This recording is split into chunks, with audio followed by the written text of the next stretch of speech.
Welcome to the Deep Dive. We're here to unlock the most important insights from your sources, transforming information into clear, actionable knowledge just for you. Today, it's a really unique exploration. We're diving deep into your personal research notes, our mission, to explore this fascinating idea of your Tira subpersonality, represented by three incredible animals: the iguana, the eel, and the moth. Think of it like finding a hidden map to your inner landscape. We'll dig into the science, the myths, the psychology, and weave it all together to show how the serene architect, the liminal navigator, and the gentle provoker manifest within you. Exactly. And it's a bit of a shortcut, isn't it? Because we're connecting these diverse sources for you, ancient folklore, modern science, pulling it all together to give you this cohesive picture. It helps make sense of how these animal archetypes really resonate with your inner self. Absolutely. And this isn't just theoretical. By the end, you'll have a practical playbook, tools to harness these powerful aspects of your personality every day. So get ready to see yourself, maybe through a brand new lens. Okay, let's unpack this then. Starting with the iguana. Many people think quiet stillness. But looking at your notes, what scientific detail really jumped out at you? Something surprising, maybe, that connects straight to this serene architect. That's a great starting point, because, well, beneath that calm exterior, there's a lot going on. What really struck me was their parietal third eye. It's not for seeing images like our eyes, it's more ancient. A light-sensing organ on top of the head. It detects changes in light, shatter, and giving them this incredible environmental awareness. Ah, okay. So it's beyond just normal vision. Exactly. And for your serene architect, that speaks directly to the core vibe you identified. Grounded, observant, self-possessed. It's like this deep, subtle perception, an inner knowing that senses shifts before they're obvious. That's a powerful link. Sensing, not just seeing. And these green iguanas, they get pretty big. Up to 1.7 meters. They've got that dewlap, the crest. What else about them hints at this serene architect? Oh, yeah, besides the third eye, think about their other adaptations. Yeah. Excellent color vision, even into UV. Strong bite, serrated teeth, perfectly suited for their herbivorous diet. They're diurnal, active in the day, mostly arboreal, so happiest in trees, a real grounded presence. Right. Comfortable in their space. But here's the resilience bit. If threatened, they are excellent swimmers. They'll dive into water and even leap from trees. It's not just escape, it's adaptive fluidity, protecting their core while having options. Okay, so calm, but ready to adapt. And their territorial displays the head bobbing, the dewlap that's fascinating too. Clear, non-verbal boundary setting. So a quiet strength, deep perception, unexpected capabilities. But there's a conservation aspect too. Green iguana is least concern, but the lesser Antillean is critically endangered, a reminder of fragility. A very important reminder. Even resilient creatures face threats, like habitat loss, hybridization. And culturally, this mix of calm and resilience, it's been recognized for ages. Yeah. In ancient Peru, the Moche saw them as companions to deities. The Tolita culture in Ecuador linked them to fertility, water, rain. Even those tail spikes symbolize communication. Wow, communication too. Yeah, and it all feeds into broader meanings: adaptability, patience, resilience, and especially renewal. Think about their tail regeneration. Right, they can regrow their tail. Exactly, a potent symbol. They're often seen as omens of balance, survival skills, encouraging quiet observation. So let's tie this back directly to your serene architect. That idea of the iguana, charging in quiet light, then moving with unhurried certainty. That's your solar battery. Like recharging through walks, tea, playlists. Precisely. You recharge internally and signal without noise. That's like the iguana's head bobs. You communicate boundaries and care with clear, minimal cues. Calm, but effective. I like that. Minimal cues, maximum clarity. And regenerate. Don't ruminate. That's huge. Right. The iguana regrows its tail stronger. You rebuild after challenges rather than getting stuck in loops. Instead of just thinking it over and over. Right. And finally, tree and tide fluent. Adapting across contexts, tree dweller, but water ready without losing your center. Grounded, self-possessed. That's the core. Okay, so the iguana provides that grounded, resilient base.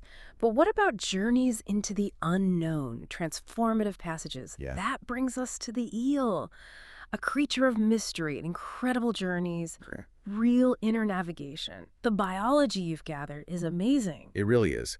Eels are something else. Picture that long, snake-like body, so fluid, a continuous fin runs almost the whole length for that undulating swim.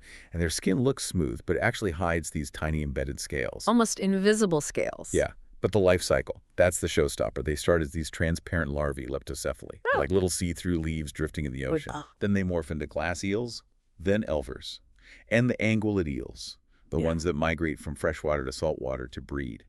They undertake these epic journeys, thousands of kilometers back to oceanic spawning grounds. Thousands of kilometers. That's just incredible navigation. And they live everywhere, marine, freshwater. Yeah, masters of different environments, mostly nocturnal, ambush predators, relying on scent, stealth, truly between worlds. It feels like they embody that perfectly. They really do. They are masters of the liminal, the in-between spaces. But sadly, their story also carries a heavy warning. Many populations, like the European eel, have declined drastically. Over 80% since the 1960s. Overfishing, dams blocking migration routes, pollution. It's hitting them hard. A reminder of how interconnected everything is. Definitely. And culturally, that mysterious journey, that elusiveness, it's given the eel such rich meaning. In Melanesia, there's Abaya, a giant magical eel guarding lake creatures, a protector. Sort of guardian eel. And the Samoan story of Sina and the eel, where an eel transforms into the first coconut tree, that links them directly to fertility, life-giving forces. That's beautiful, from eel to coconut tree. Even the Samoan god Savesiuleo, king of the spirit world, is half eel, half man. He embodies that boundary between life and death. Wow, a powerful symbol. And European folklore talks about eels living for ages, sometimes centuries, if they couldn't reach the sea to spawn, symbolizing resilience, but also maybe unfulfilled destiny. So connecting this back, the eel's journey really mirrors that core vibe, depth, intuition, pilgrimage. You feel as the liminal navigator, that between worlds idea, freshwater to ocean. It's more than just biology for you, isn't it? Oh, absolutely. It's you gracefully shifting between roles and realms. Yeah. Family, art, work, your inner life, moving between them. Right, navigating those different parts of life. And Moontime moves, that's about trusting your internal timing over external pressure. Taking those long sort of hidden paths that might look erratic from outside but feel inevitable to you. Like following a gut feeling, even if it doesn't make logical sense immediately. Exactly, that deep knowing. And shadow literacy, that's your comfort in the murky areas. Being able to name the thing beneath the thing, guiding others when things are uncertain. You're okay in ambiguity. That's a really interesting skill. Seeing in the dark, almost. You could put it that way. And then that homeward pull, no matter how far you go, you keep this thread to your core values. You follow it back purposefully. It's like an internal compass for your life's pilgrimage. Okay, from the deep waters of the eel, we move to the night sky with the moth. Often misunderstood, maybe seen negatively, but actually incredibly profound based on your notes. The moth is definitely profound. Part of the order Lepidoptera, like butterflies, but way more diverse. About 160,000 species are moths. They usually have these stout, furry bodies, delicate scaled wings, long antennae, huge variation in size, color. Many are nocturnal, masters of camouflage. And they go through that full metamorphosis, too. Yep, the classic egg, larva, the caterpillar stage, then pupa, then the adult moth. Complete transformation. And they've been around a long time. Ancient lineage. They evolved around 190, 200 million years ago, way before butterflies, co-evolving with flowering plants. Wow. And you mentioned the peppered moth as an example Of evolution in action, yeah. Yeah. Industrial melanism. Their color changed because of pollution, helping them blend in. A stark lesson in adaptation and environmental impact. Right. And culturally, moths carry a lot of weight, often quite dark. Often, yes. Frequently seen as omens, messengers from the dead. Black moths especially have historically signified death in some folklore, those death dealer motifs. That's pretty intense. But it's not always negative, is it? You noted variations by color. Exactly. It's nuanced. White moths might be linked to ancestors or even love, like in some Celtic beliefs. Black ones often tied to mortality or secrets. But they're also seen as soul messengers.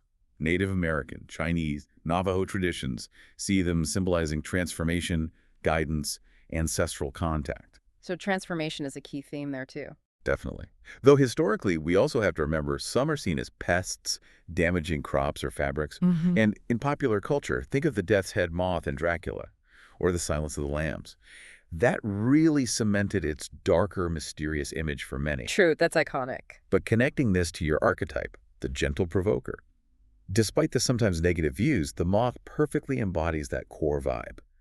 Transformation, soft magnetism, devotion to the light you identified. Consider drawn to truth, not spectacle. That's you moving toward the real signal, not just the bright lights or noise. It creates this environment where people follow because it feels authentic and safe, not flashy. A quiet pull, like you said before, not demanding attention. Exactly. And velvet metamorphosis, your changes are more lunar, quiet, not loud announcements. Then, almost overnight, it seems you reveal new wings, a new way of being, gentle, profound evolution. That makes sense. Subtle shifts. Then whispered leadership. Tilting rooms not with volume, but with tone, warmth, small rituals, making courage feel possible for others around you. Gentle but powerful influence. Leading by example, quietly. And finally, aware of the flame. This is crucial. Knowing when to step back from intensity. Tempering that natural curiosity with self-protection. You approach the light, the truth, but wisely. You know its heat. Okay, so we have the grounded iguana, the navigating eel, the transforming moth. How do they work together inside you? What does this braid actually look like? This is where it gets really synergistic. They don't just exist side by side. They weave together. The iguana, you could say, sets your base state. Calm body, clear boundaries, that grounded, observant foundation. Okay, the foundation. Then the eel sets your path. That's your intuitive wayfinding across different thresholds, navigating changes with purpose, even when things are unclear. Your direction finder. Right. And the moth sets the tone. That tender light, the soft magnetism that invites honest action and transformation in yourself and others. The atmosphere, the influence. Exactly. Together they form this integrated system, a powerful internal compass guiding how you move through the world, steady, fluid, luminous. That's a beautiful way to put it. Steady, fluid, luminous. And you've created a practical way to use this, the quick playbook Basque Bridge Beacon. How does that work day to day?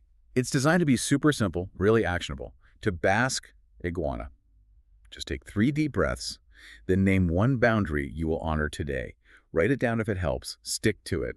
That grounds your day. Okay, breathe and set a boundary. Simple. What about bridge? For bridge, eel. Name the 2 worlds you're currently spanning. Maybe it's artist and analyst, caregiver and creator, personal life and work. Then choose just one small move today that serves both of those worlds. It helps you navigate those transitions intentionally. Finding the connection between different roles. I like that. And beacon. To be a beacon, moth. Send it on a tiny light. A quick 2-sentence note maybe. Clarify a purpose, invite help or connection, keep it kind, specific. It's about that gentle influence, illuminating a path, inviting others in softly. Basque, bridge, beacon. Very clear. And you also have situational channeling for specific moments. Yeah, for when you're right in the middle of something challenging. Need to consciously tap into an energy. So chaotic room, unclear request. Channel the iguana. Slow down the pace. Ask one precise question. Propose a container. Define scope. Set a time box. Clarify who's involved. Brings calm. Right, bringing order to chaos. What about big life changes? Facing a major transition, a hard pivot. Channel the eel. Find your deepest thread, a core value, a promise, a place that grounds you, and let that guide your next step, your next waypoint. Trust the inner navigation. Following that deep current makes sense. And difficult conversations. Fragile conversation, maybe a team wobble. Channel them off.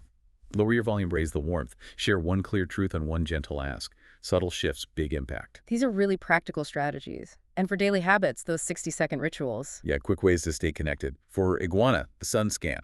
Name your energy source for today, actual sun, a song, a stretch. Do it for 60 seconds. Anchor yourself. Just 60 seconds. Doable. For eel, tide map. Write down your next waypoint. What's one outcome for the next 48, 72 hours? Circle it. Gives your intuition a target. A mini goal. I got it. And for moth, lantern ping. Send one message. A gratitude plus an invitation. Thanks for X, would you like to connect on Y? Keeps that soft magnetism flowing. Builds connection. Sunscan, tide map, lantern ping. Love those names. And finally, you created a crest and mantras for Tira. Yes, a visual symbol and some touchstones. The crest base is a slender branch, calm semicircle iguana's perch and poise. Flowing through is a silver ribbon, eel's migration path, fluidity. Top right, 3 soft dots clustered, moth to light, the beacon. Palette is sage green, river teal, moon cream, calm, deep, luminous. And the motto. Steady, fluid, luminous. Captures the essence. And the pocket mantras. 3 quick reminders. Protect the pace, iguana. Cross the threshold on purpose, eel.